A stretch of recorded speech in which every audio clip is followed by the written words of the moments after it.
अस्सलाम वालेकुम and hi everyone. बच्चों आज का हमारा टॉपिक है Gibbs phase rule and it's thermodynamic derivation. मतलब गिब्स फेज रूल जो हमें पता है F = C - P+2 है, वो आया कैसे है, इसी चीज़ को हम देखेंगे।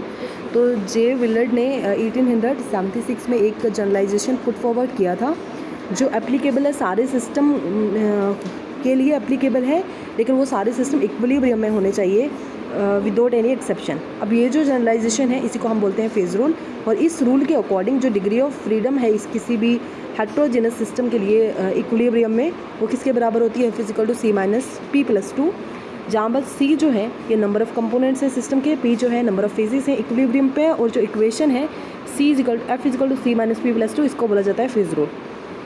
अब डेरिवेशन करेंगे फेज रूल का। सबसे पहले हम कंसीडर करते हैं एक हेट्रोजेनियस सिस्टम जिसके अंदर C कंपोनेंट है। C मतलब C1, C2, C3, C4 and so on CC। ठीक है, अब ये कंपोनेंट कहाँ पर डिस्ट्रीब्यूट किए हैं, तो ये डिस्ट्रीब्यूट किए हैं P फेसेस में। मतलब P फेसेस P1 है, P2 है, P3, P4 and so on PP, जैसे डायग्राम में यहाँ पे दिखाई गई है। तो यहाँ पे आप पहले देखो फेज़ 1 है यहाँ पर P1, फेज़ 2 है P2, फेज़ 3 है P3, फेज़ P है and so on, phase pith phase है, पीथ फेज़ PP। तो पहले कंपोनेंट में C1 है और दूसरे कंपोनेंट में भी C1 है, तीसरे में भी एंड सो ऑन C1।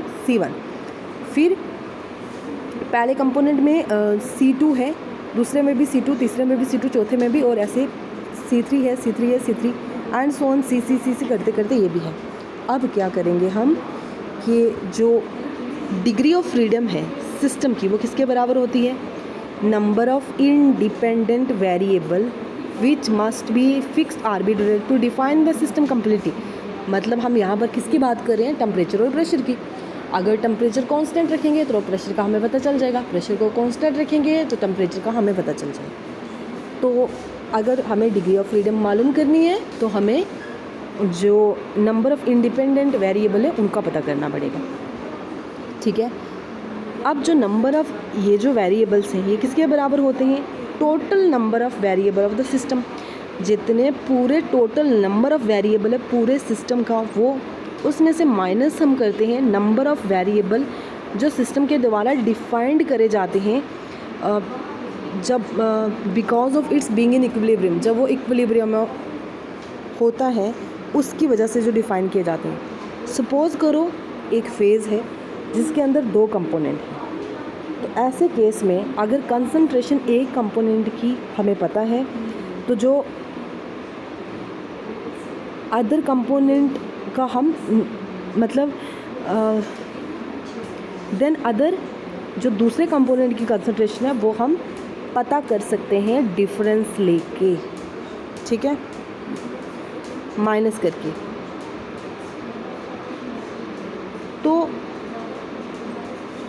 जो फेज़ कंटेनिंग 2 कंपोनेंट उसको हम डिफ़ाइन कर सकते हैं कम्प्लीटली बाय 1 कंसंट्रेशन टर्म। मतलब एक कंसंट्रेशन टर्म से हम उसे कम्प्लीटली डिफ़ाइन कर सकते हैं।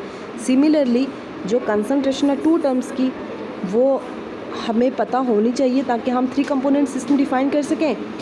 और हम इन जनरल ये बात बोल सकते हैं कि अगर फेज़ के अंदर C कंपोनेंट है तो तब वो कम्प्लीटली डिफ़ाइन करा जा सकता है C - 1 से। मतलब एक ही तो कम कर रहे हैं ना, जैसे 3 कंपोनेंट है तो 3 कंपोनेंट के लिए 2 वेरिएबल पता होने चाहिए, 2 कंपोनेंट के लिए 1 वेरिएबल पता होना चाहिए।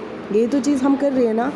तो यहाँ पर क्या आ जाएगा, C - 1 concentration term of variable. इस तरह एक सिस्टम को डिफ़ाइन करने के लिए कम्प्लीटली ऑल द फेजेस जो total number of variable required, मतलब P × C हमें पता होने चाहिए। ठीक है, तो P × C - 1 क्योंकि यहाँ से एक हम माइनस कर देंगे, total number of variable minus number of variable defined by the system.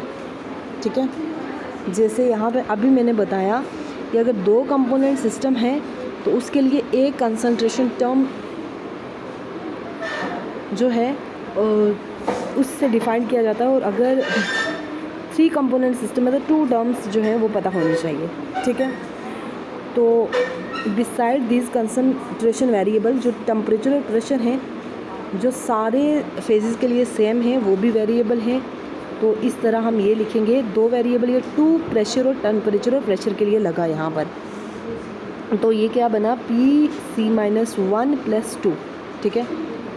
इस तरह हम ये कैलकुलेट कर सकते हैं।